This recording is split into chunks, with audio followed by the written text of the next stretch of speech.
शुक्लांबरधरं विष्णुं शशिवर्णं चतुर्भुजं प्रसन्नवदनं ध्यायेत् सर्वविघ्नोपशान्तये गजाननपद्मार्कं गजाननमहर्निशम् अनेकदं तं भक्तानां एकदन्तमुपास्महे वागीशाद्याः सुमनसः सर्वार्थानामुपक्रमेन्नत्वा कृतकृत्याः गजाननम् शारदा शारदाम्भोजवदना वदनाम्बुजे सर्वदा अस्माकं सन्निधिः सन्निधिङ्क्रियात् गुरुब्रह्मा गुरुर्विष्णु गुरुर्देवो महेश्वरः गुरुः साक्षात् परं ब्रह्म तस्मै श्रीगुरवे नमः। नमः शिवाभ्यां नवयौवनाभ्यां परस्पराश्लिष्टौ गुरुधराभ्यां नगेन्द्रकन्या वृषकेतनाभ्यां नमो नमः शङ्करपार्वतीभ्यां सर्वेभ्यः महाशिवरात्रि शुभकामनाः। धन्यवादः धन्यवादः महोदय। धन्यवादाः। अद्य धन्यवादाः। धन्यवादाः महोदय। धन्यवादाः। सर्वेभ्यः महाशिवरात्रि पर्वदिन शुभाशयाः।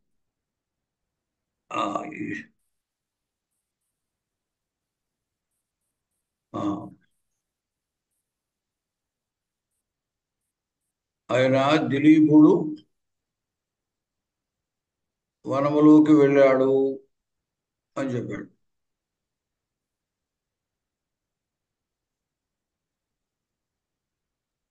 ఆ సుదక్షిణని తర్వాత మిగతా ఉన్నటువంటి సేవకులని వెనక్కి పంపించి ఆయన ఆ గోవుని రక్షించాడు అని చెప్పాడు. జుగోప గోరూపధరామూర్వి ఇవోర్వి అన్నాడు.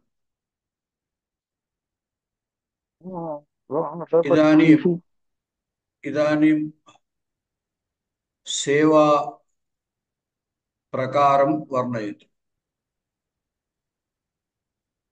ఆస్వాదవద్భిః కవలైస్తృణానాం కండూయనైర్దంశనివారణైశ్చ అవ్యాహతైः స్వైరగతైः సతస్యాః సమ్రాట్ సమారాధన తత్పరోభూత్. ఆస్వాదవద్భిః కబలైస్తృణానాం కండూయనైర్దంశనివారణైశ్చ అవ్యాహతైः స్వైరగతైः సతస్యాః సమారాధన तत्परोऽभूत्। आस्वादवद्भिः कबलैः तृणानां कंडूयनैः दंशनिवारणैः च अव्याहतैः स्वैरगतैः सह तस्याः सम्राट् समाराधनतत्परः अभूत्. पुनः आस्वादवद्भिः कबलैः तृणानां कंडूयनैः दंशनिवारणैः च अव्याहतैः स्वैरगतैः सह तस्याः सम्राट् समाराधनतत्परः अभूत्.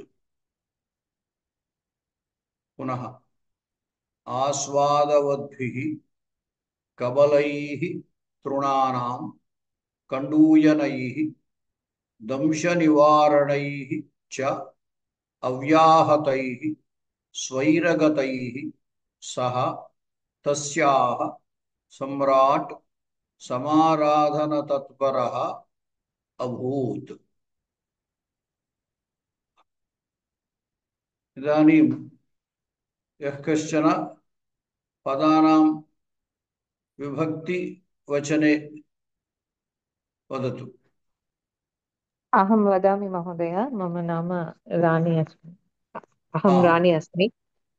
आस्वादवद्भिः प्रथम एकवचनं आस्वादवद्भिः भिः వద్భిః ఆస్వాదవత్ అంటే ఓకే షష్ఠి ఏకవచనమా మహోదయ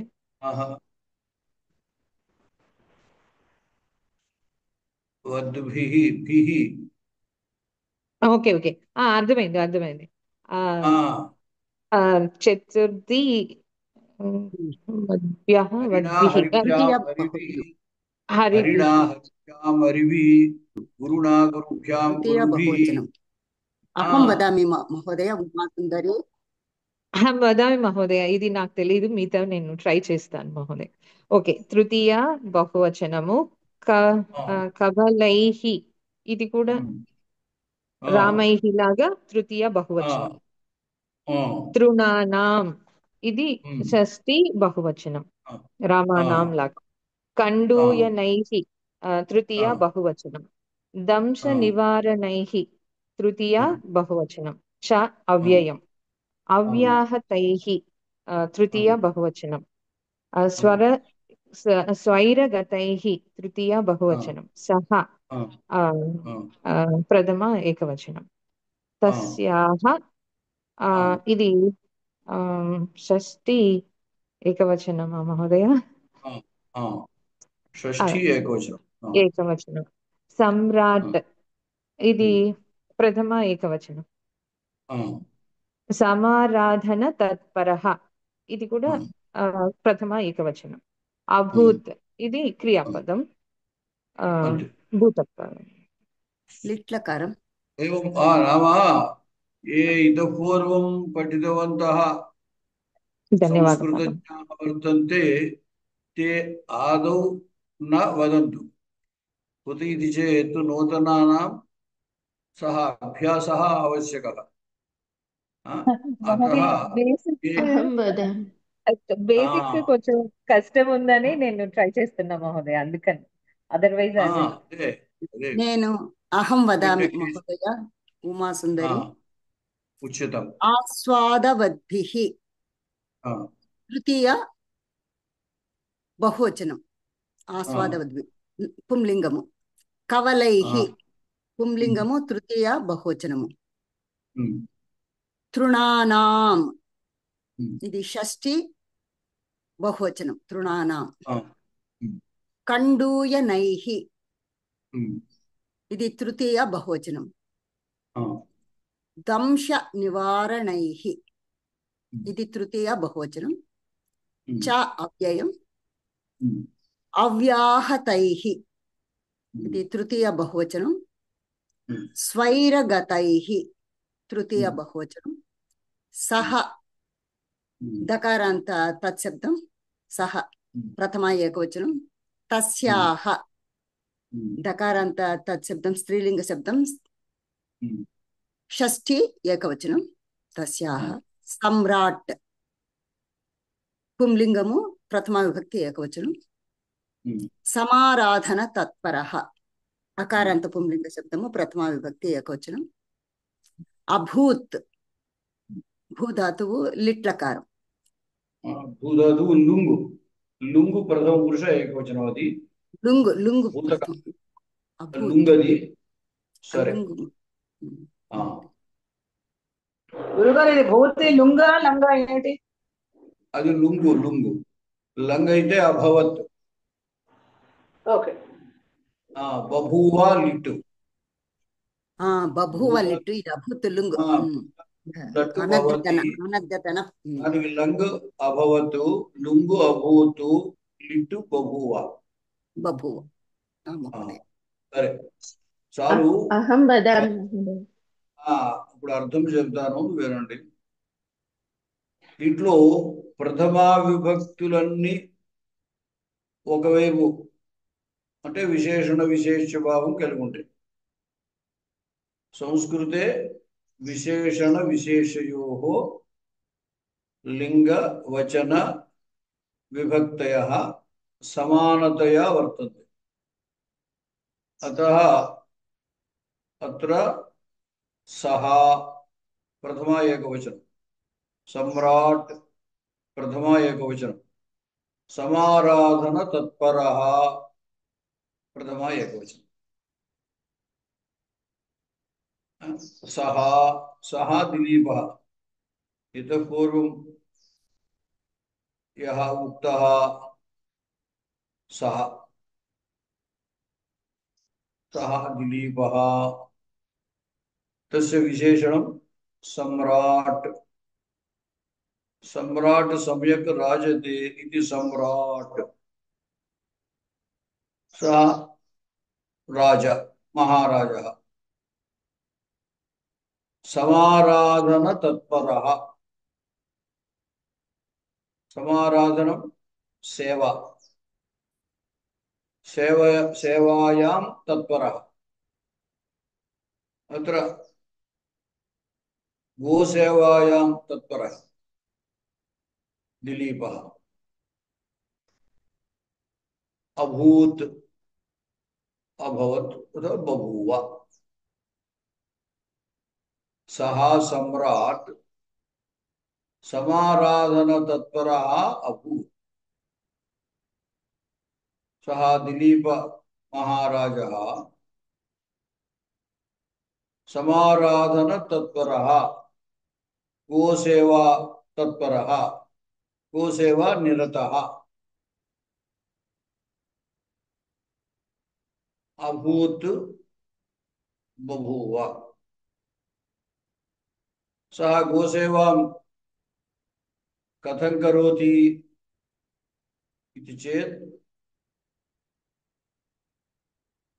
धेनुः किं किं कर्म करोति तत्तत् कर्म सः अपि अनुसरति अपि च तस्य स्वेच्छा विहारे किमपि विघ्नः यथा न स्यात् तथा तस्याः सेवां करोति आस्वादवद्भिः कबलैः तृणानाम् आस्वादवद्भिः कबलैः केषां कबलैः तृणानां कबलैः तृणं घासः तृणानां घासानां कबलैः आस्वादवद्भिः नाम आस्वादः अस्य अस्ति इति आस्वादवत् तैः आस्वादवद्भिः नाम आस्वादन योग्यैः रुचिवद्भिः अस्माभिः आस्वाद्यते पदार्थः आस्वाद्यते नाम तस्य रुचिः अनुभूयते अथवा तस्य रसः अनुभूयते अत्रापि आस्वादवद्भिः तृणानां कबलैः आस्वादितुं नाम सुखतया भोक्तुं भक्षितुं खादितुं यानि तृणानि योग्यानि तेषां कबलैः अपि च कण्डूयनैः दंशनिवारणैश्च कण्डूयनम् अस्माकं कदाचित् चर्मणि शरीरे कण्डूतिः भवति तदा नखैः वयं कण्डूयनं कुर्मः नख कण्डूयनेन कण्डूतिम् अपनुदामः अतः अत्रापि अत्र गोः कण्डूतिः भवति तस्य निवारणं कथं भवति? तस्य हस्तः नास्ति खलु। अस्माकं यथा हस्तौ वर्तेते तथा गोः हस्तौ न स्तः। अतः तस्याः कण्डूतिं दिलीपः कण्डूयनैः अपनुदति। अतः कण्डूयनैः। अनन्तरं दंशनिवारणैः। दंशाः ये मशकादयः ये दशन्ति ते दंशाः। तत्र मक्षिकाः भवन्ति, पिपीलिकाः भवन्ति, मशकाः भवन्ति, ते सर्वे कीटकाः। कीटकाः गां दशन्ति। अतः तेषां दंशानां निवारणं करोति सः।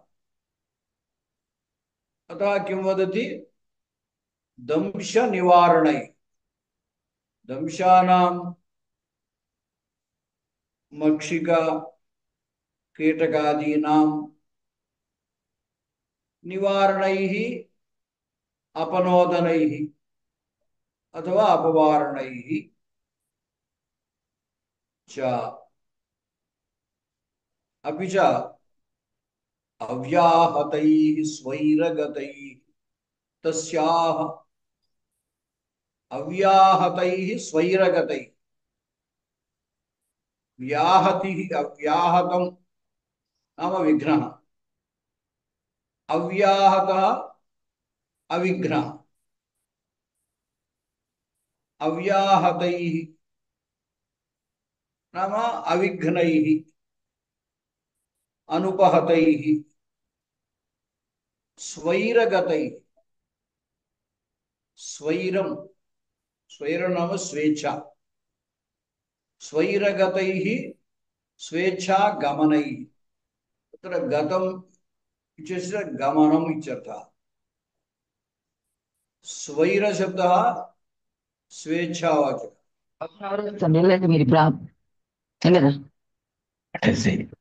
అటేసి ఆమె చేసేమని చెప్పు. किमपि वदन्ति वा? మహోదయ, ఈ కళేబరం దానికి కొంచెం తెలుగులో చెప్తారా సార్? కళేబరం అంటే మామూలుగా అది ఒక కళేబరం నామ శరీరం. శరీరం. కళేబరం నామ శరీరం. సరే సార్. कबलं नाम मुद्द। आन्ध्रभाषायामपि वदामि। संस्कृते भवतां परिचयः भवतु इति उद्देश्येन आदौ संस्कृते वदामि, अनन्तरम् आन्ध्रभाषायामपि अर्थं वदामि। स्वैरगतैः। आचार्य, एते सर्वे यदा चतुर्थी विभक्त्यां भवति सम्यक् भवति वा? सर्वे तृतीया विभक्ति मध्ये एव भवन्ति। अत्र तृतीया विभक्तिः उपयुक्ता। आस्वादवद्भिः कबलैः कण्डूयनैः दंशनिवारणैः अव्याहतैः स्वैरगतैः एतानि पदानि तृतीयान्तपदानि। आमाम्, एतत् ज्ञातं, परन्तु अर्थविषये यदा चिन्तयामि चेत् प्रायशः चतुर्थी विभक्त्यामेव भवितुम् अर्हति इति मम स्फुरति। अत्र समाराधनतत्परः सः दिलीपः गोः समाराधनतत्परः अभूत्। समाराधनं कथं करोति इति चेत् तत् उपायान् वदति। सेवां कथं करोति इत्यत्र सेवा साधनं सेवा उपायं वदति।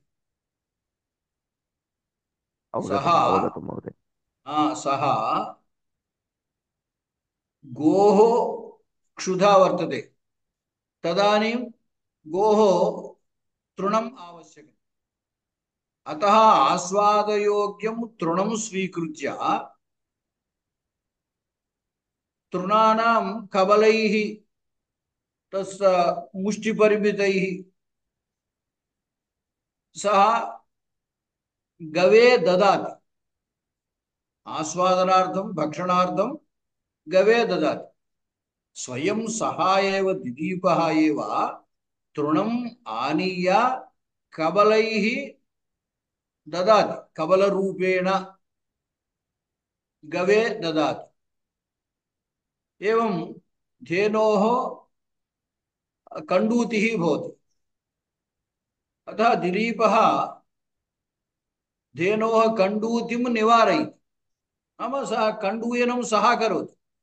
यथा अस्माकं कण्डूतिः भवति तदा नखैः अस्माकं कण्डूयनं कण्डूतिं वयं निवारयामः। कण्डूति निवारणं तदेव कण्डूयनम्। आन्ध्रभाषायां गोकटमु इति वदति। अतः कण्डूयनैः धेनोः कण्डूतिं निवारयति। अपि च मक्षिकाः मशकाः धेनुं दशन्ति। अतः तान् कीटकान् मक्षिकादीन् सः निवारयति। तथा निवारणेन बहुवचने निवारणैः। एवं गौः स्वेच्छतया गच्छति। तस्याः गमनस्य कदाचित् कश्चन विघ्नः भवति। नाम तत्र सः प्रदेशः कण्टकावृतः भवेत्। अतः लतागुल्मादिक संवृतं भवेत्। अतः तेषाम् अपनोदनेन तस्याः मार्गं स एव करोति। अतः स्वेच्छया तस्याः धेनोः गमनस्य यथा विघ्नः न भवति तथा सः सेवां करोति। साधारणतया पशुपालकाः किं कुर्वन्ति? धेनुः यदा स्वेच्छया गच्छति तदा दण्डेन तं निवारयन्ति। तत्र न गच्छतु, अत्र न गच्छतु, एवम् अत्रैव तिष्ठतु इति रूपेण गां निवारयति दण्डेन। परमत्र दिलीपः गां न निवारयति। गोः स्वेच्छागमनाय यत् यत् आवश्यकं तत्तत् सः करोति। अतः अव्याहतैः स्वैरगतैः च सः दिलीपः समाराधनतत्परः अभवत्। नाम गोः समाराधनमेव तस्य तात्पर्यं। तत्परः तत्परः प्रधानं यस्य सः तत्परः। तत्परशब्दस्य अर्थः कः? तदेव प्रधानं तस्य। अत्र गोसेवा एव तस्य प्रधानः विषयः। अतः गोसेवायाम् एव तस्य तात्पर्यं वर्तते। सेवां यथा कर्तव्यं नाम कथं कर्तव्यम् इत्यस्मिन् विषये अत्र कालिदासः अनन्तरमपि एकः श्लोकः वर्तते। एतत् श्लोकद्वयेन विपुलीकरोति। यत्किञ्चित् तृणमावश्यकं पशूनां, तृणमावश्यकं चेत् यत्किञ्चित् तृणम् आनीय न ददाति। अत्र आस्वादयोग्यं तृणम् आनीय धेनवे ददाति। एवं धेनोः कण्डूतिः भवति। स्वयं स्वनखैः तस्याः कण्डूतिं निवारयति, कण्डूयनैः निवारयति इति तात्पर्यम्। एवं मशकाः मक्षिकाः धेनुं दशन्ति। अतः तान् सः निवारयति। धेनोः लाङ्गूलं वर्तते। लाङ्गूलं किमर्थम् इति चेत् येषां हस्तसौकर्यं नास्ति तेषां लाङ्गूलः हस्तरूपेण उपयुज्यते। गौः सहजतया मक्षिकाणां निवारणं स्वयमेव कथं करोति? लाङ्गूलचालनेन मक्षिकाणां निवारणं गौः करोति। तथापि अत्र दिलीपः तादृशक्लेशं धेनोः न भवतु इति आलोचनया स्वयमेव मक्षिकाणां निवारणं सः करोति। एवं धेनुः स्वेच्छतया गच्छति। गमनसमये यः कश्चन विघ्नः भवेत्, अतः तस्याः गमनाय यथा विघ्नः न भवति तथा सः प्रयत्नं करोति। अतः अव्याहतया निर्विघ्नतया गौः सञ्चरति वने। एवं रीत्या दिलीपः गोः समाराधनतत्परः अभूत् इति वदति। इदानीम् आन्ध्रभाषायां वदामि। सः सम्राट् समाराधनतत्परः अभूत्। सम्राट् सः न केवलं सः गोः सेवकः अत्र, परन्तु सः राज्यस्य अधिपतिः सम्राट्। जुगोपगोरूपधरामिवोर्वीम् इत्युक्तवान्। सः समुद्रपर्यन्तं व्याप्तां पृथिवीं सः परिपालयति। अतः सः सम्राट्।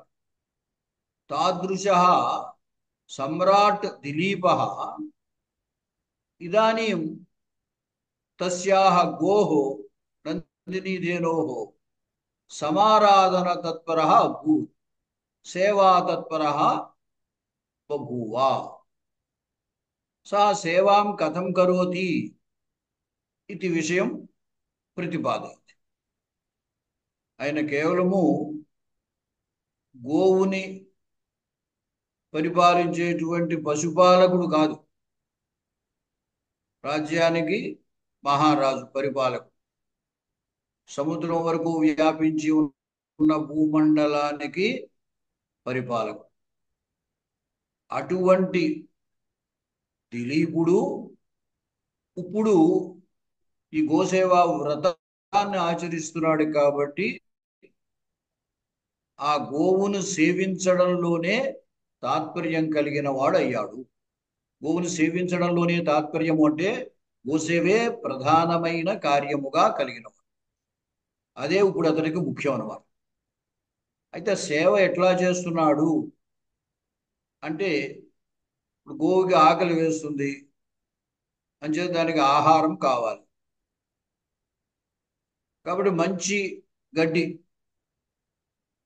అంటే ఆస్వాదయోగ్యమైన గడ్డి, ఆస్వాదవద్భి కబలయ తృణానాం కబలయ, గడ్డి ముద్దలు అన్నమాట. కబలం అంటే ముద్ద. ఇది ఆస్వాదయోగ్యముగా ఉన్నవి అని చెప్తున్నాడు. ఏదో ఒక గడ్డి పట్టుకొచ్చి దానికి పెట్టకుండా, అంటే మామూలుగా పశువులకి ఏదో ఒకటి గడ్డికొచ్చి పెడితే అవి తింటాయి. కానీ ఇక్కడ ఆ నందిని ధేనువు పట్ల గౌరవంతో సేవ చేస్తున్నాడు. అంటే సేవ చేసేటప్పుడు ఎప్పుడు కూడా మనం ఎవరికైనా సేవ చేస్తున్నామంటే వారికి ఇష్టమైన రీతిలో మనం సేవ చేయాలి, అంతేగాని మన ఇష్టమైన రీతిలో వాళ్ళని నియమించడం కాదు. అలాగా ఇక్కడ గోవును సేవిస్తున్నాడు అంటే దానికి తినడానికి యోగ్యమైనవి మంచి రుచికరమైనటువంటి గడ్డి పట్టుకొచ్చి పెడుతున్నట్ట. అంటే గడ్డి చూడండి, లేతగా ఉన్న గడ్డి రుచిగా ఉంటుంది అనుకోండి. నేను ఎప్పుడు తినలేదు అనుకోండి, అసలు చెబుతున్నాను. లేతగా ఉన్నటువంటి గడ్డి రుచిగా ఉంటుంది. ముదిరిపోయినటువంటి, ఇప్పుడు చూడండి, మనం ఏదైనా కూరల్లో కూడా లేతగా ఉన్నటువంటివి రుచికరంగా ఉంటాయి, ముదిరిపోతే ఆ రుచి పోతుంది. అలాగా ఈయన కూడా ఏం చేశాడనమాట, చక్కగా ఆస్వాదయోగ్యమైనటువంటి ఆ గడ్డి పోసల యొక్క ముద్దలని దానికి పెట్టాడు అనమాట. ఆ వాటిని అందించడం ద్వారా సేవ చేస్తున్నాడు అనమాట. వాటి చేత చేత చేత అని అందుకు తృతీయ చెప్పాడు. సేవకి విధానాలు అన్నమాట ఇవన్నీ, ఉపాయం అని. అలాగే కండూయనై, దానికి దురద వేస్తుంది, కండూతి అంటాం దురద. ఆ దురద వేసినప్పుడు మనం సహజంగానే అసంకల్పితంగానే మనం గోక్కుంటాం. ఆవులకి తోక ఉంటుంది, తోక ద్వారా అవి ఏం చేస్తాయంటే ఆ కుట్టేటువంటి ఈగల్ని దోమల్ని తోలుకుంటూ ఉంటాయి. అలాగే ఎక్కడైనా దురద వేస్తే ఆ తోకతోటి కొట్టుకుంటూ ఉంటాయి, లేకపోతే ఏదైనా చెట్టుని రాపాడిస్తూ ఉంటాయి, అలా చేస్తుంటాయి. అటువంటి శ్రమేమీ దానికి లేకుండా తానే గోకుతున్నాడు. దానికి దురద వచ్చినప్పుడు తెలుస్తుంది కదా, అది తోక విసురుతుంది, లేదా ఇంకో చెట్టును రాసుకుంటుంది. అటువంటి సందర్భంలో అది ఆ పని చేయక్కర్లేకుండా ఆ గోకడం కూడా ఆయనే చేస్తున్నాడు. అలాగే ఆ దోమలు కానీ ఈగలు కానీ ఇంకా ఏదైనా కీటకాలు కానీ దాన్ని కుడుతూ ఉంటాయి. అలా వాటన్నిటినీ కూడా అది అతడే నివారిస్తున్నాడు, తోలుతున్నాడు అన్నమాట. అంటే అది తోకతో తోలుకుంటుంది. సహజంగా భగవంతుడు దానికి ఒక సాధనాన్ని ఇచ్చాడు. అయినప్పటికీ ఇక్కడ ఆ గోవు అటువంటి శ్రమ పడకుండా తానే వాటిని నివారిస్తుంది. అలాగే అవ్యాహతై స్వైరగతై, స్వేచ్ఛాగమనముల చేత. స్వేచ్ఛాగమనం అంటే అది స్వేచ్ఛగా తిరగడానికి అవకాశాన్ని అతడు కలిగిస్తున్నాడు. ఇది వెళుతోంది అనుకోండి, అక్కడ ఎదురుకుండా ఏదైనా ముళ్ళ కంపలు అడ్డుండొచ్చు, ఆ ముళ్ళ కంపలు తొలగిస్తున్నాడు, అది స్వేచ్ఛగా వెళుతుంది. అక్కడ మామూలుగా అయితే సాధారణ పశుపాలకులు ఏం చేస్తారు, అది అటుకేసి వెళ్లకుండా కర్రతోటి అదిలించి దాని స్వేచ్ఛకి భగ్నం కలిగిస్తారు. అంటే స్వేచ్ఛగా తిరగనివ్వరు, వీళ్ళు అనుకున్న విధంగా అది తిరిగేటట్టు చూస్తారు. కానీ ఇక్కడ అలా కాదు, స్వేచ్ఛగా తిరుగుతారు, దానికి ఏమి కట్టరు.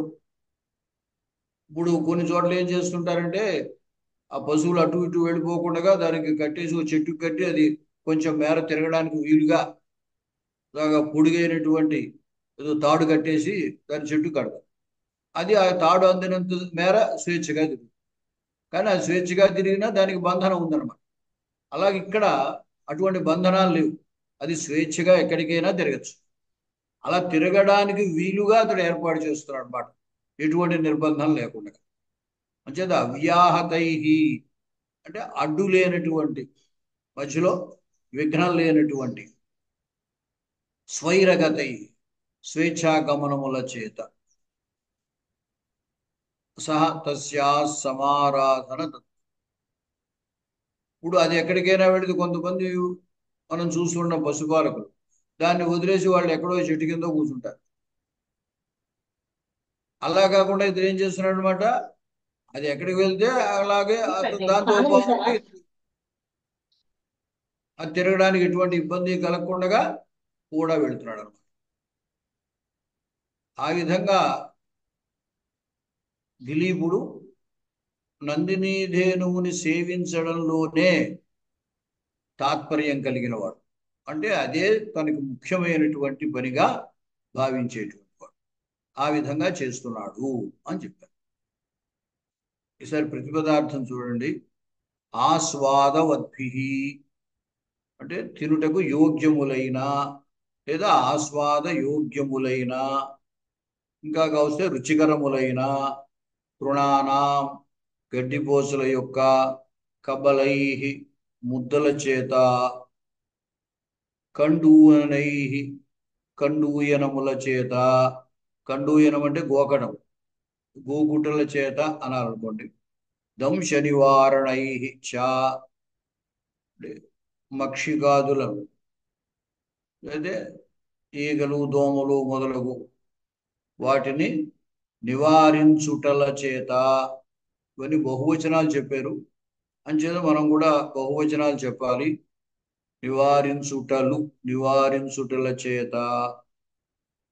అవ్యాహతై అడ్డులేనటువంటి స్వైరగతై స్వేచ్ఛా గమనముల చేత.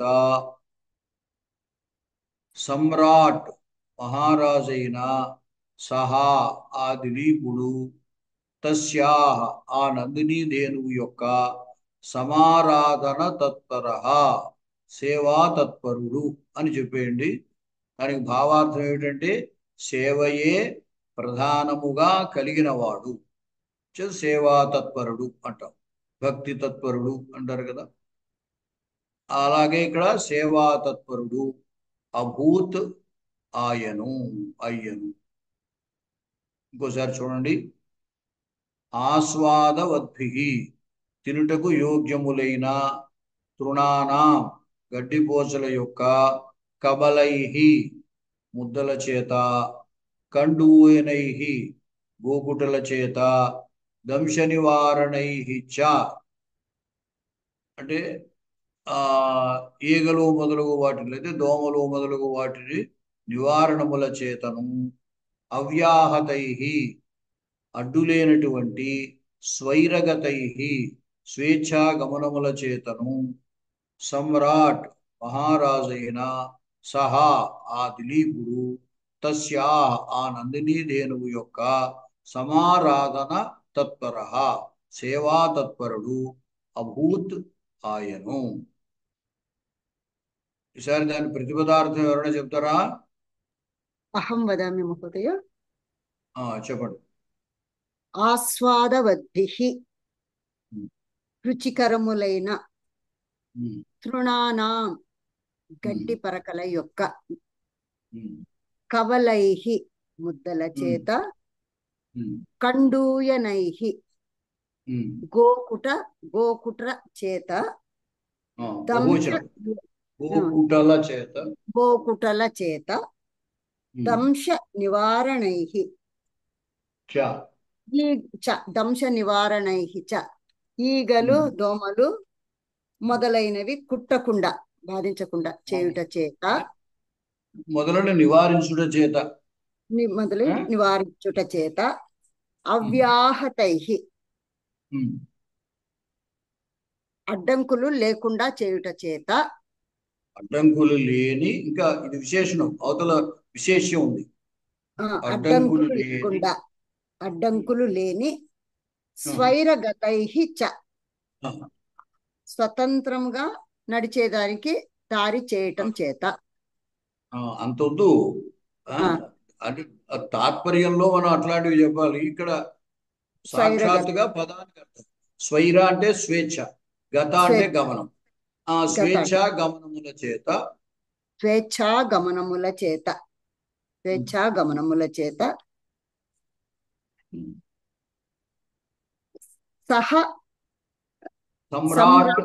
సమ్రాట్ చక్రవర్తి అయిన సహ ఆ దిలీపుడు తస్యాహ ఆ నందినీ ధేనువు యొక్క సమారాధన తత్పరః సేవయందే గోసేవయందే తత్పరుడైన దిలీపుడు అభూత్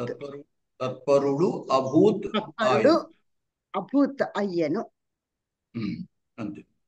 ఇంకా ఇప్పుడు చెప్పిన వారు ఎవరు? ఉమాసుందర్ గారు చెప్పారా? ఆ మహోదయ. నెక్స్ట్ అనంతలక్ష్మి గారు. మహోదయ నమస్కారం. ఆస్వాదవద్భిః తర్వాత శేషాద్రి నాయుడు గారు చెప్తారు. ఆస్వాదవద్భిః తినుటకు యోగ్యములైన రుచికరములైన తృణానాం కబలైః గడ్డి పరకల ముద్దల చేత దంశ నివారణైః దోమలు. మహోదయ ఇది ముందు పెట్టకూడదా? దంశ నివారణైః కండూయనైః. అది వేరు.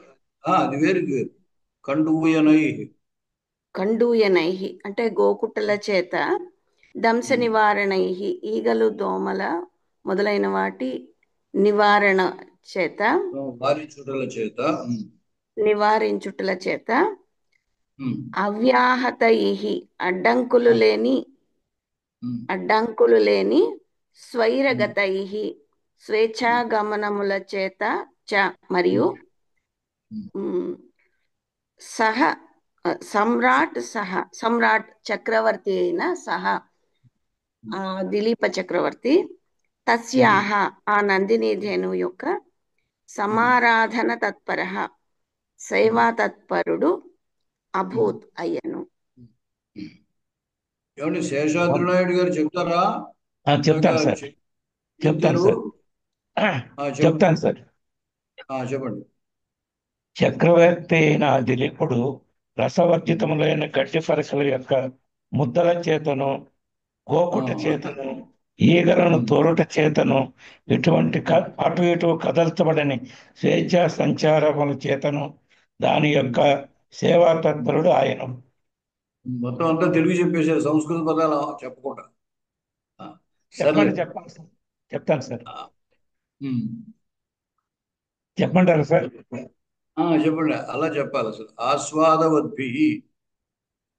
ఆస్వాదవద్భి రుచికరమైన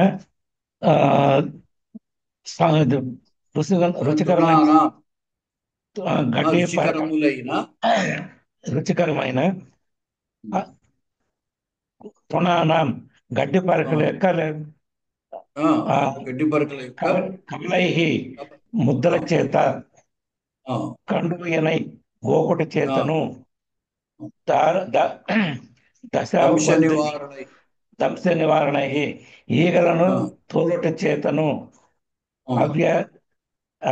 అవ్యాహతై ఇటు కదలకుండా ఉండుట చేతను, స్వైర గతై స్వేచ్ఛ కలియుట స్వేచ్ఛా సంచారము చేతను తస్యాహ దాని యొక్క సేవా తత్పరుడు అభూత్ ఆయను. సమారాధన ఉంది దాంట్లో. సమారాధన తత్పర, సేవా తత్పర. అలాగే సమ్రాట్ సహా కూడా చెప్పాలి. ఆ చక్రవర్తి అయిన దిలీపుడు తస్యాహ దాని యొక్క సమారాధన తత్పర సేవా తత్పరుడు అభూత్ ఆయను. అంటే ఈ సంస్కృత పదాలు చెబితే మనకి ఆ సంస్కృత పదం తెలిస్తే రేపు ఇంకొక చోట వచ్చినా ఆ అర్థం గుర్తుంటుంది. అలాగే గురుగారు. Okay, thank you. ఎక్కడ వాడుతున్నామండి?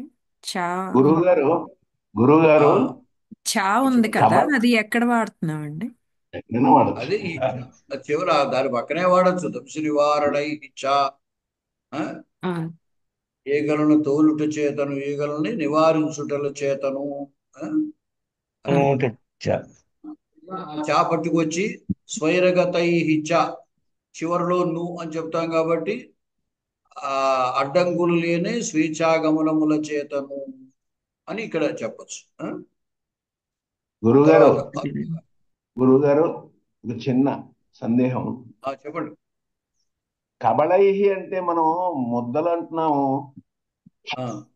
చిన్న గడ్డి కట్టలు అనొచ్చు. గడ్డి ముద్దలు అనాం కదా, కట్టలు అనొచ్చా? రైటే. అంటే ఆ పిడికిలతో గడ్డి తీసేయడం అనుకోండి, అదే కబళం అక్కడ.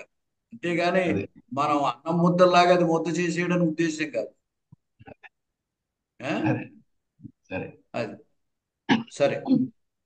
తర్వాత అండి అరుణ గారు. నమస్కారం గురుగారు. ఆస్వాదద్భిః అంటే రుచికరమైన కబలై తృణానాం అంటే ముందు చెప్పండి. తృణానాం కబలై అంటే గడ్డి పరకల యొక్క ముద్దలతో, కండుయనై అంటే గోకుట చేత, దృశా నివారణై అంటే ద్రంశ నివారణై అంటే దంశాకి దీర్ఘం లేదు. దంశ నివారణై. ద్రంశ నివారణై. నై అంటే ఈగలను దోమలను నివారించుటల చేత చ మరియు అవ్యాహతై అవ్యాహతై అడ్డు లేనటువంటి స్వైరగతై అంటే స్వేచ్ఛా గమనము చేత అంటే మహారాజైన ష ఆ దిలీపుడు తస్య నంది గోయందు సమారాధన తత్పరై అంటే తత్పరై తత్పరః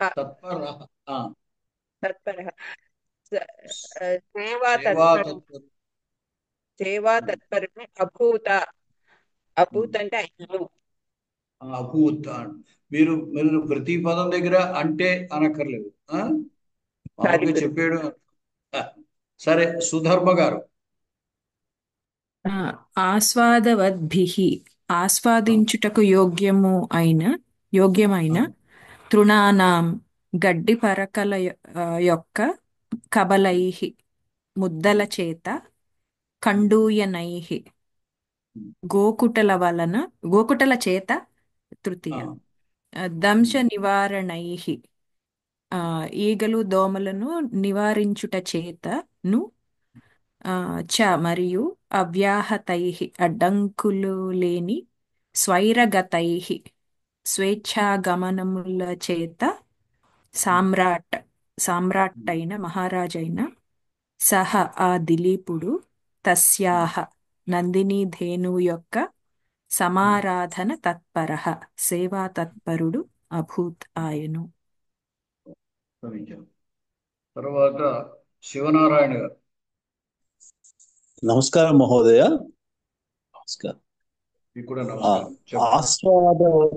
ఆస్వాదవద్భిః తినుటకు యోగ్యములైన ఆహార పదార్థములైన తృణానాం గడ్డి పరకల యొక్క కబలైః ముద్దల చేత కండూయనైః గోకుట చేత దంశ నివారణైః గోకుట చేత దంశ అంటే బాధలు నివారించబడిన గోకుట అనేటువంటి బాధలను కుట్టే ఆ దోమలు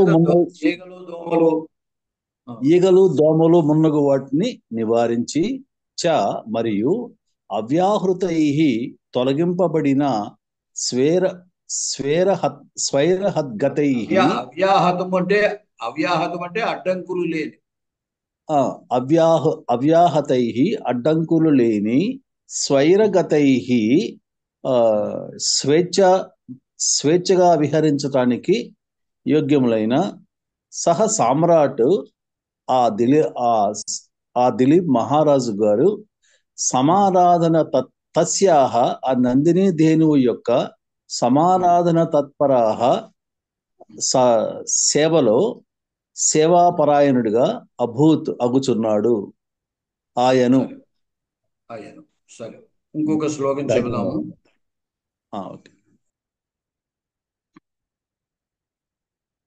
చూడండి. స్థితస్థితాముచ్చరితః ప్రయాతాం నిషేధుషీమాసనబంధధీరః జలాభిలాషీ జలమాదదానాం ఛాయేవతాం భూపతిరన్వగచ్చతు. పునః స్థితస్థితాముచ్చరితః ప్రయాతాం నిషేధుషీమాసనబంధధీరః జలాభిలాషీ జలమాదదానాం ఛాయేవతాం భూపతిరన్వగచ్చతు. పునః స్థితస్థితాముచ్చలితః ప్రయాతాం నిషేధుషీమాసనబంధధీరః జలాభిలాషీ జలమాదదానాం ఛాయేవతాం భూపతిరన్వగచ్చతు. స్థితః స్థితాం ఉచ్చలితః ప్రయాతాం నిషేధుషీం ఆసనబంధధీరః జలాభిలాషీ జలం ఆదదానాం ఛాయా ఇవ తాం భూపతి అన్వగచ్చత్. పునః స్థితః స్థితాం ఉచ్చలితః ప్రయాతాం నిషేదుషీం ఆసనబంధధీరః జలాభిలాషీ జలం ఆదదానాం ఛాయా ఇవ తాం భూపతి అన్వగచ్చత్. ఎవరైనా దీని పదాల యొక్క విభక్తి వచనము చెప్పండి. అహం వదామి మహోదయ. ఉమాసుందరి. స్థితః ప్రథమా విభక్తి పుంలింగ అకారాంత పుంలింగ శబ్దం. ప్రథమా విభక్తి ఏకవచనం. స్థితాం స్థితాం అది షష్ఠి విభక్తి బహువచనం.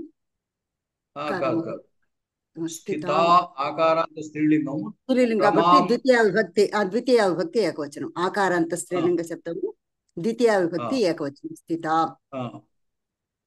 ఉచ్చలితః ప్రథమా విభక్తి ఏకవచనము. ప్రయాతాం తాం ప్రయాత స్త్రీలింగ శబ్దం అవుతుంది, అప్పుడు ద్వితీయ విభక్తి ఏకవచనం. నిషేదుషీం నిషేదుషీం ఇది కూడా ద్వితీయ విభక్తి ఏకవచనం అవుతుంది. ఆసన బంధ ధీర ఆసన బంధ ధీర ప్రథమా విభక్తి ఏకవచనం. జలాభిలాషీ ఆశీ ఇది ప్రథమా విభక్తి ఏకవచనము. జలం నపుంసకలింగం ప్రథమా విభక్తి ఏకవచనం. ఆదదానాం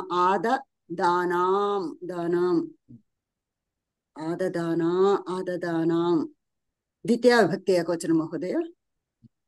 ఛాయా స్త్రీలింగ శబ్దము ప్రథమా విభక్తి ఏకవచనం. ఇవ అవ్యయం. తాం దకారాంత తత్శబ్దం స్త్రీలింగ శబ్దం. తాం ద్వితీయ విభక్తి ఏకవచనం. భూపతి ఇకారాంత పుంలింగ శబ్దం ప్రథమా విభక్తి ఏకవచనం. అన్వగచ్చత్ ఇది లంగ్ లకారం మహోదయ. సరిపోయింది. ధన్యవాదాలు మహోదయ. దీంట్లో ఏమిటంటే ఏకవచనాలు ప్రథమ ఏకవచనము ద్వితీయ ఏకవచనము అవి అన్ని వరుసకు ప్రథమ ఏకవచనాలు ఒకవైపు, ద్వితీయ ఏకవచనాలు ఒకవైపు. ఒక జలం దగ్గర ఏమిటంటే అది ప్రథమ ద్వితీయ ఒకలాగే ఉంటుంది. ఇక్కడ సందర్భాన్ని బట్టి అది ద్వితీయ ఏకవచనంగా తీసుకోవాలి. ఇంకా ఎవరైనా చెప్తారా ఒకరు? ఆం మహోదయ ప్రయత్నం కరోమి. స్థితః ప్రథమ ఏకవచనం అండి.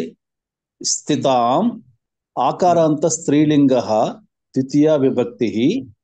చలితః ప్రథమా విభక్తి. ప్రయతాం ఆకారాంత స్త్రీలింగః ద్వితీయ విభక్తి. నిషేదుషీం ఇది షీం అంటే సప్తమి బహువచనం అండి.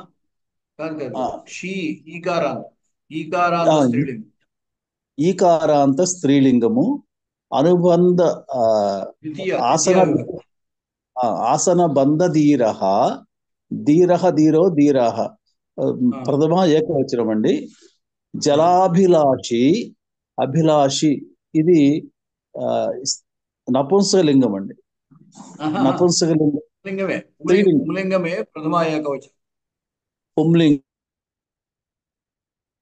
జలం నపుంసకలింగం అండి. నపుంసకలింగము ద్వితీయ ఏకవచనం అండి. ఆదదానాం ఇది కూడా ద్వితీయ ఏకవచనం అండి. ఛాయా స్త్రీలింగం అండి. ఇవ అవ్యయము. తాం దకారాంత స్త్రీలింగ ద్వితీయ అండి. భూపతి ద్వితీయ ఏకవచనం. భూపతి ప్రథమ ఏకవచనం అండి. అన్వగచ్చత్ ఇది లింగ్ లకార అండి. అదే లంగ్ లకారం, భూతకాలం లంగ్ ఆ, లకారం, లంగ్ ప్రథమ పురుష లకారం, ప్రథమ పురుష ఏకవచనం లంగ్ లకారం, క్రియాపదం అండి. అంతే, సరిపోయింది. ధన్యవాదాలు.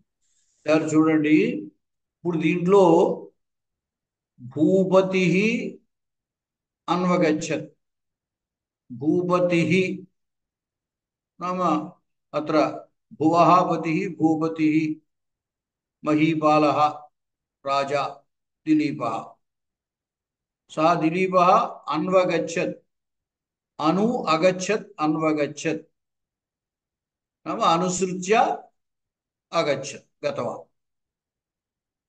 కాం అనుసృత్య గతవాన్, తాం అనుసృత్య గతవాన్, తాం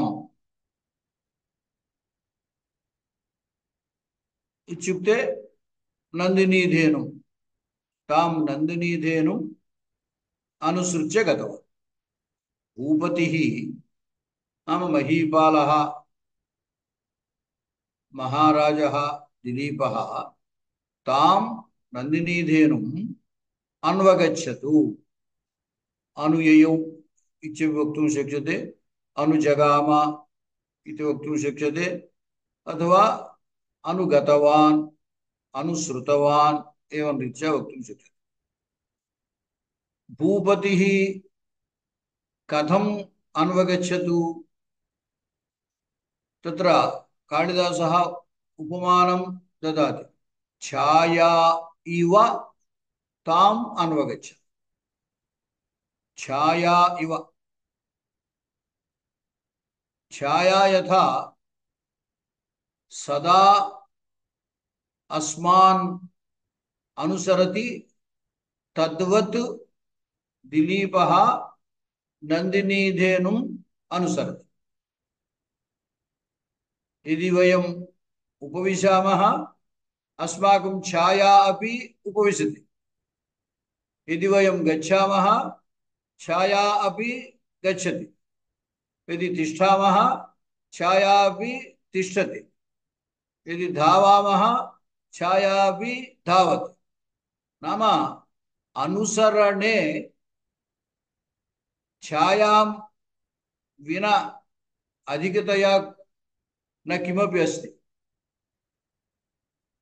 आंध्रभाषायां నీడవలే విన్నంటి అని చెప్తాం. అంటే అనుసరించడంలో నీడను మించినది లేదు. ఎందుకంటే మనిషి లేదా ఎవరైనా సరే ఏ పని చేస్తున్నా నీడ కూడా అదే పని చేస్తుంది. అంచేత అనుసరించడంలో నీడకు మించిన ఉదాహరణ ఉపమానం మనకి ఇంకేది గొప్పది ఉంటుంది. అలాగే ఇక్కడ దిలీపుడు ఆ నందిని ధేనువుని నీడలాగా అనుసరించి వెళుతున్నాడు అనమాట. నీడ ఎలా ఉంటుంది, ఎలా అనుసరిస్తుంది అనే దానికి ఉదాహరణగా కొన్ని విషయాలు చెప్పాడు అక్కడ. స్థితాం స్థితః, ఇక్కడ దీంట్లో ద్వితీయ ఏకవచనాలన్నీ నందిని ధేనువుని చెబుతాయి, ప్రథమ ఏకవచనాలన్నీ దిలీపుని చెప్తాయి. కుతః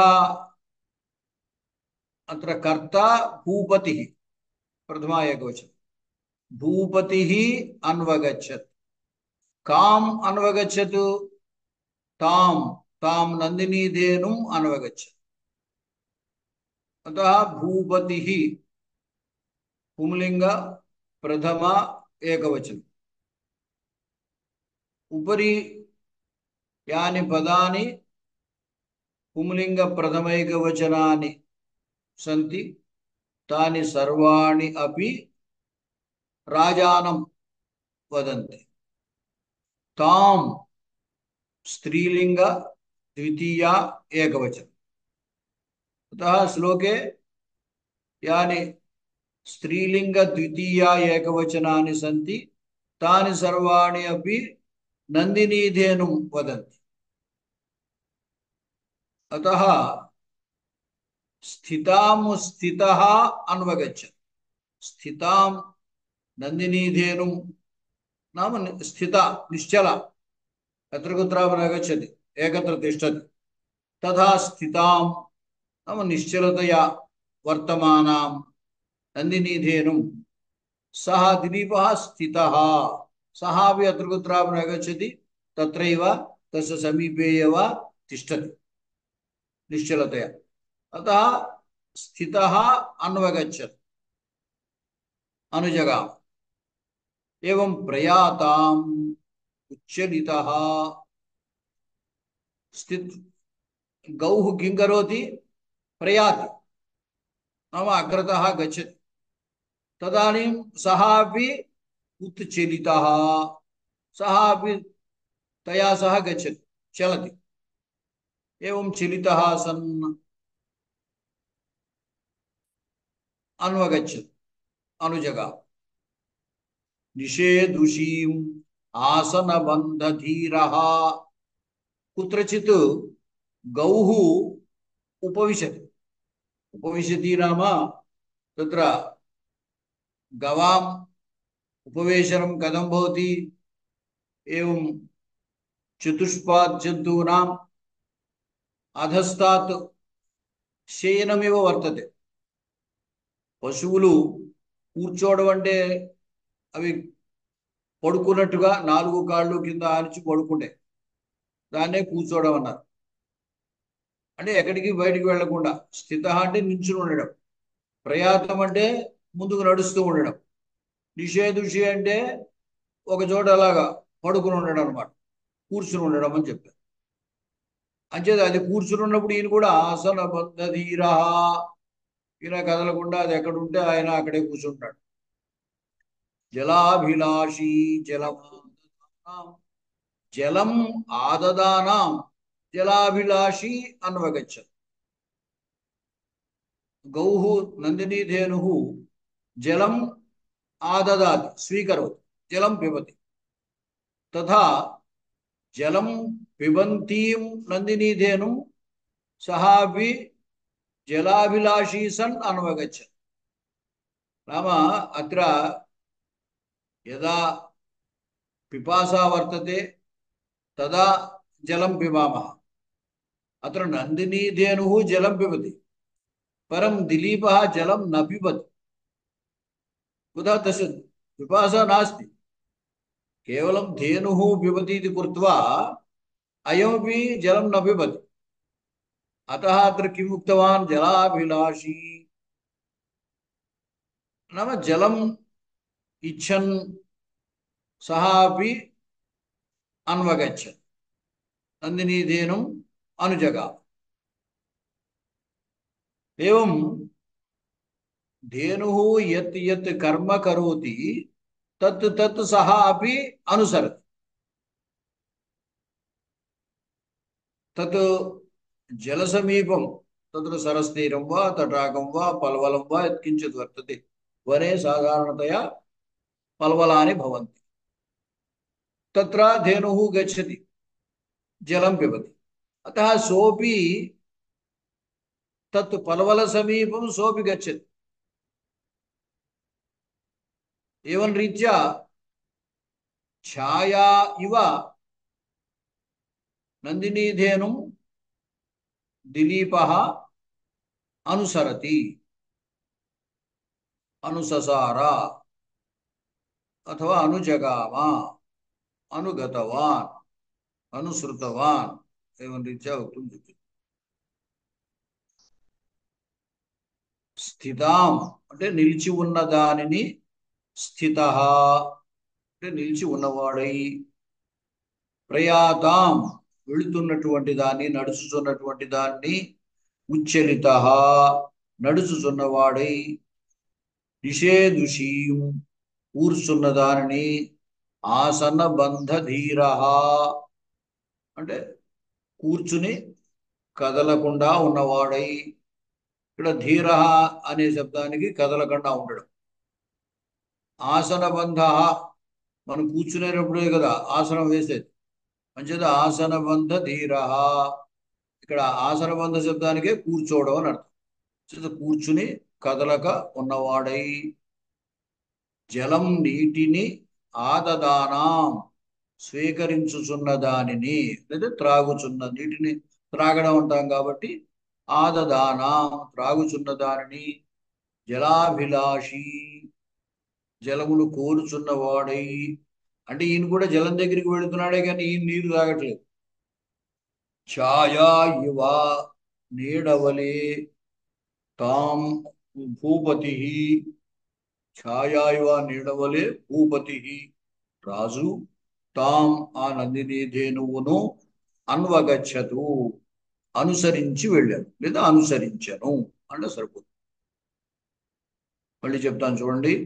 స్థితాం అంటే నిలిచి ఉన్న దానిని, స్థిత నిల్చున్నవాడై, ప్రయాతాం నడుచుచున్న దానిని, ఉచ్చలిత నడుచుచున్నవాడై, నిషేధుషీం కూర్చున్న దానిని, ఆసన బంధధీర కూర్చుని నిలకడగా ఉన్నవాడై, జలం నీటిని, ఆదదానాం త్రాగుచున్న దానిని, జలాభిలాషి నీటిని కోరుచున్నవాడై, ఛాయా ఇవ నీడవలే భూపతి రాజు, తాం ఆ నందిని ధేనువును అన్వగచ్చతు అనుసరించను. చెప్తారా ఉమాసుందరి గారు? మహోదయ వదామి. ఉమాసుందరి ఎవరు చెప్పండి. అహం వదామి ఉమాసుందరి మహోదయ. ఒక్కొక్కడు చెబుతురు గారు, కంగారు పడకుండా. స్థితాం కూర్చున్న,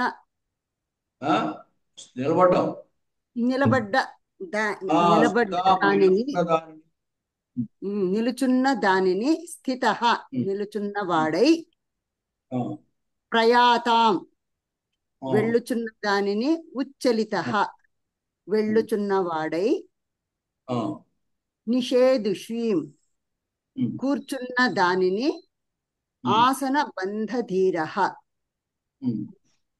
కూర్చుని కదలకుండా ఉన్నవాడై, జలం ఆదదానాం నీటిని తాగుచున్న దానిని, జలాభిలాషి జలం నీరు ఇష్టంగా కలవాడై, ఛాయా ఇవ నీడవలే భూపతి రాజు, తాం ఆ నందిని ధేనువును అన్వగచ్చత్ అనుససార అంటే దానిని అనుసరించి వెళ్ళెను. నెక్స్ట్ అనంతలక్ష్మి గారు. మహోదయ.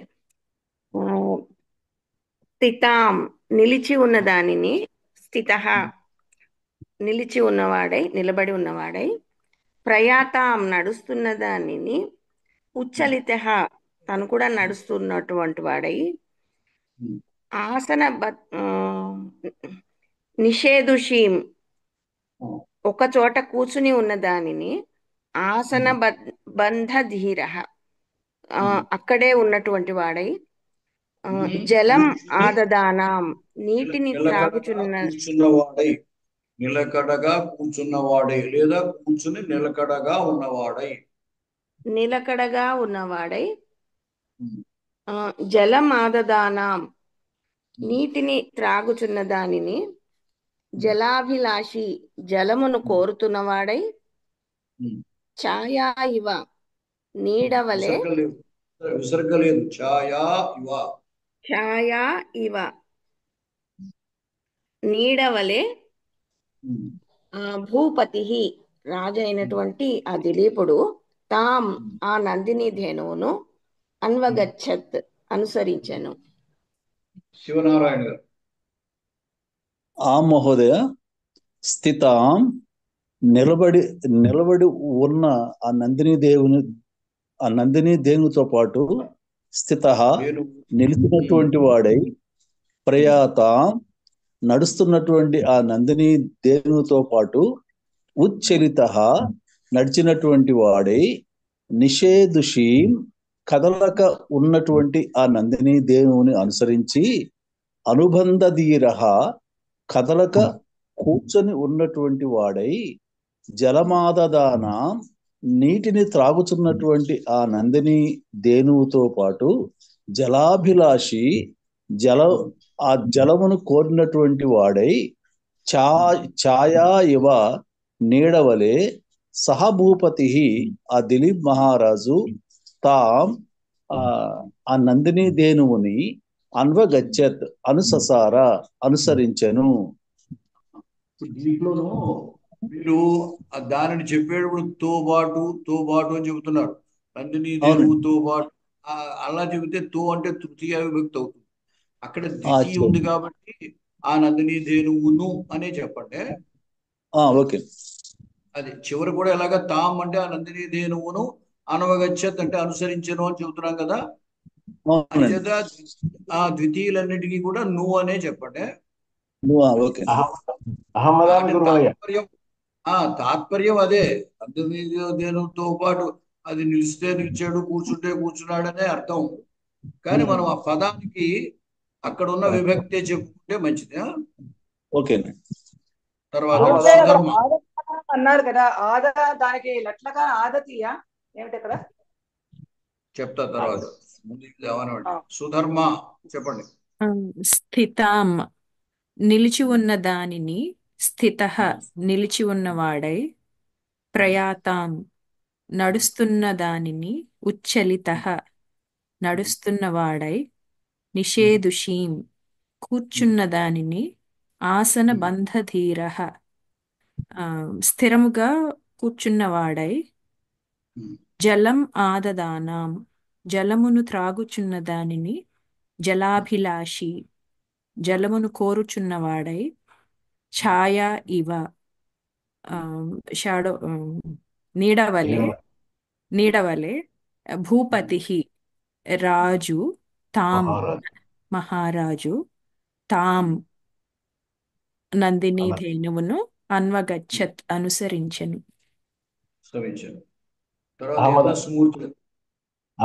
ఒకసారి చదువుతానండి.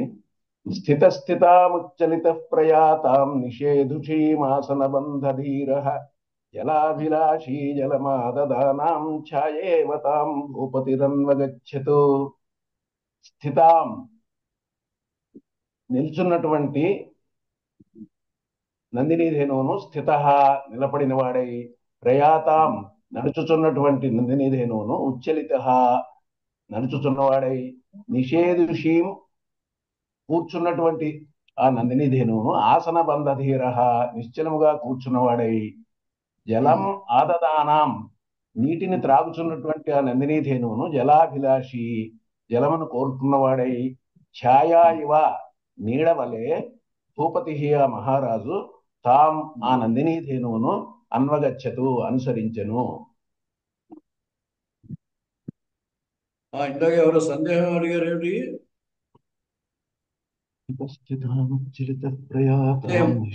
ఆదదానాం దగ్గర అది దాధాతువు, ఆ జుహోత్యాదుల్లో ధాతువు, అందువల్ల దానికి ద్విత్వం వచ్చి తర్వాత శానచ్ అనే ప్రత్యయం, ఆత్మనేపద ధాతువులకు శానచ్ ప్రత్యయం వస్తుంది.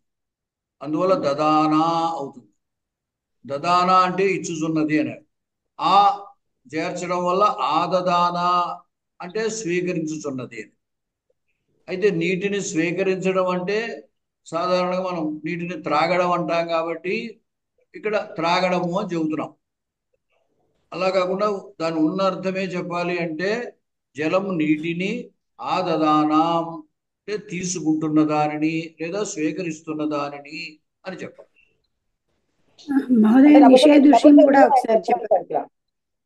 ఏంటండి నపుంసకలింగం అయింది కదా, జలం ఆదదానం అంటే నపుంసకలింగం అయింది. అబ్బా, జలం అనేది నపుంసకలింగం, తీసుకునేది గోవు, గోవుని చెప్పేది స్త్రీలింగ శబ్దం. అంచేత నీటిని తీసుకుంటున్న దానిని,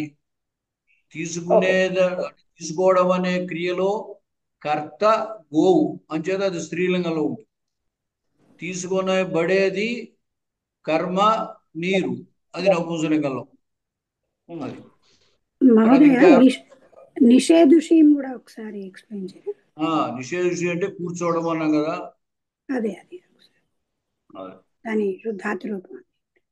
అది తర్వాత ఇంకేమన్నా ధాతువు అది దాని యొక్క ప్రక్రియ చాలా ఉంది. కేవలం ప్రస్తుతం అలా అర్థం చేసుకోండి అంతే. అస్తు మహోదయ, అస్తు. ఇంకా ఎవరైనా చెప్తారా?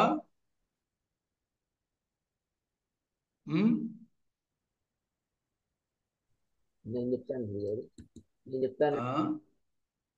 పురుషోత్తం గారు చెబుతారా?